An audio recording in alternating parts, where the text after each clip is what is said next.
تو اللہ کے جو اولیاء ہوتے ہیں اللہ تعالیٰ کو اپنے ولیوں سے بڑی محبت ہوتی ہے. محبت ہوتی ہے اسی لیے ان کو ولی فرمایا. یہ میرے دوست ہے.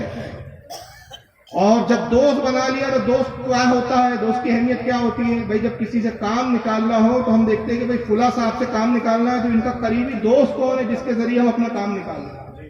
ہم دوست تلاش کرتے ہیں اور اس کو سفارشی بنا کر اپنے کام کی جو ہے تکمیل کرتے ہیں. تو اگر اللہ کی انعامات چاہیے, اللہ کی نعمتیں چاہیے تو اللہ کے دوستوں سے وابستگی اختیار کرنی پڑے گی.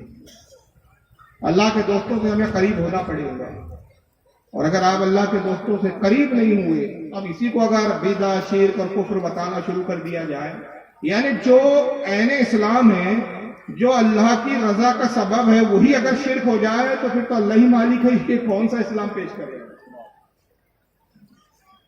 یہی وجہ ہے کہ ہم اہل سنت و جماعت اللہ کے دوستوں سے قریب ہوتے ہیں اور ہم بہانے بناتے ہیں کہ کوئی ایسے تو بہانے ہو کہ اگر ہم اپنے دنیاوی معاملات میں مشغول ہو جائے تو کم از کم اس بہانے سے ولی کی بارگاہ میں حاضر ہونے کا موقع مل جائے. انہی بہانوں میں سے ایک عرس کی تقاریب ہوتی ہے کہ اگر یہ عرس ختم کر دیے جائیں تو پھر لوگ سالوں بعد اولیاء کی طرف توجہ نہیں دیتے. لیکن یہ ایک ایسے موقع ہوتے ہیں کہ لوگ فیوز کی طلب میں اس کے موقع پر اس بزرگان دین کی جو ہے قربت کو اختیار کرتے ہیں, ان کی بارگاہ میں حاضر ہوتے ہیں. لیکن جیسا کہ میں نے عرض کیا کہ اب اسی کو شرک کہا جا رہا ہے. اس کے حوالے سے ایک بہت بڑے اسکالر گزرے ہیں اور مجھے پتا ہے کہ یہاں پر بنگال میں ان کو اس زمانے میں بڑا پسند کیا جاتا ہے. اب یہ الگ بات ہے کہ وہ اس وقت جو ہے ملک بدر ہو چکے ہیں یا وہ خود ہی فرار ہو چکے ہیں. میرا اشارہ آپ سمجھ گئے ہوں گے, ذاکر نائک صاحب. تو ان کی ذرا آپ بے ادبی کا انداز دیکھیے. اصل میں ہوتا کیا ہے کہ لوگ مجمع سے معروب ہوتے ہیں, کبھی لباس سے معروب ہوتے ہیں, کبھی بول چال سے معروب ہوتے ہیں. اچھی انگلش بولتے ہیں تو لوگ سمجھتے بہت قابل ہے, کوٹ اور ٹائی پہنتے ہیں تو لوگ سمجھتے ہیں کہ بہت پڑھے لکھے ہیں. میں ہمیشہ کہتا ہوں کسی گدھے کو اگر ٹائی اور کوٹ پہنا دو تو اس سے قابل نہیں ہو جاتا. اور اگر ہمارے اہل سنت کا کوئی عالم دین علم کا کوہ ہمالہ ہو, سادہ لباس میں بیٹھا ہے تو اس سے وہ جاہل اور ان پڑھ نہیں ہو جاتا. آدمی جب تک بولتا نہیں ہے عیب و ہنر کھلتے نہیں ہیں. تو ذاکر نائک کو ہم نے دیکھا کہ جب بھی منہ کھولتا ہے تو پتہ چلتا ہے کہ ایک جاہل گدھے کو ٹائی اور کوٹ پہنا کر اسٹیج پہ کھڑا کر دیا, جس کو نہ دین کا پتہ ہے بیچارے کو, نہ شرعی اصطلاحات کے بارے میں جس کو کچھ معلومات, نہ اس بیچارے کو جو ہے بزرگان دین کے بارے میں کچھ معلومات. اور نتیجہ کیا ہوتا ہے کہ جس طرح کی وہ بکواسیں کرتا ہے تو اس کی ایک بکواس میں آپ کو سنا رہا ہوں, ذرا سن لیں آپ. مزار کو پوجنا غلط ہے, حرام ہے. میں جانتا ہوں کہ کئی مسلمان انجانے میں علم کی کمزوری کی وجہ سے وہ مزار پہ جاتے ہیں. اور میرا یہ کہنا ہے کہ بہت سا کلچر جو ہے, یہ کلچر ہمارے زندگی میں آ جاتا ہے. اور ہمارے باپ دادا پہلے کہیں نہ کہیں ہندو تو ہوں گے, تو ہمارے باپ دادا جاتے تھے مندر, تو ابھی جا رہے ہیں مزار میں. آہستہ آہستہ تبدیلی آ رہی. مزار 3-4 ان کی جہالتیں ہیں. پہلا کہتے ہیں مزار کو پوجنا غلط ہے. یاد رکھیے اس فرقے کی عادت ہوتی ہے کہ پہلے ایک جھوٹا الزام گڑھتے ہیں یہ, اور اس کے بعد پھر یہ صفائی دینے بیٹھ جاتے ہیں. یہ میں خاص پوائنٹ کی بات بتا رہا ہوں. جو چیز آپ کرتے ہی نہیں پہلے وہ گڑھیں گے. مثلا آپ نے کبھی چوری کی نہیں مگر کہیں گے چوری کرنا برا ہے. بھائی ہمیں چوری کرنے کی برائی پر کوئی اعتراض نہیں ہے, پہلے یہ تو بتاؤ چور ہے کون. آپ چور کا پتہ نہیں بتاتے ہو, چوری کی مذمتیں سنا رہے ہیں 2-2 گھنٹے. آپ کہتے ہیں مزار کو پوجنا غلط ہے, تو یہ بھی تو بتائیے کہ مزار کو پوجتا کون ہے. یہ پورا مجمع جو حضرت عرس محبوب الاولیاء کے اس عرس پاک میں حاضر ہوا ہے, میں بڑی ذمہ داری سے کہتا ہوں ایک بھی شخص ایسا نہیں ملے گا جو کھڑے ہو کر کہے کہ ہاں میں مزار کو پوچھ کر آ رہا. ابھی سرکار غریب نواز کا عرس پاک چل رہا ہے, یہ پورا مہینہ ہی حضور غریب نواز کا. لوگ حاضر ہوئے, میں نے کسی کو نہیں دیکھا کہ بارگاہ غریب نواز میں کوئی گیا اور غریب نواز کی مزار کی پوجا شروع کر دی اور کہنا شروع کر دیا اوم نمو نمو معین الدین چشتی, آرتی اتار رہا ہو, گھنٹہ بجا رہا. ہم نے تو نہیں دیکھا. ہاں ایک چیز دیکھا ہے جس سے ان بیچاروں کو غلط فہمی ہو جاتی ہے. وہ اکثر ہوتا ہے کہ بعض عوام میں سے یا بعض علماء بھی کہہ لیں کہ مزار کو چوم لیتے ہیں.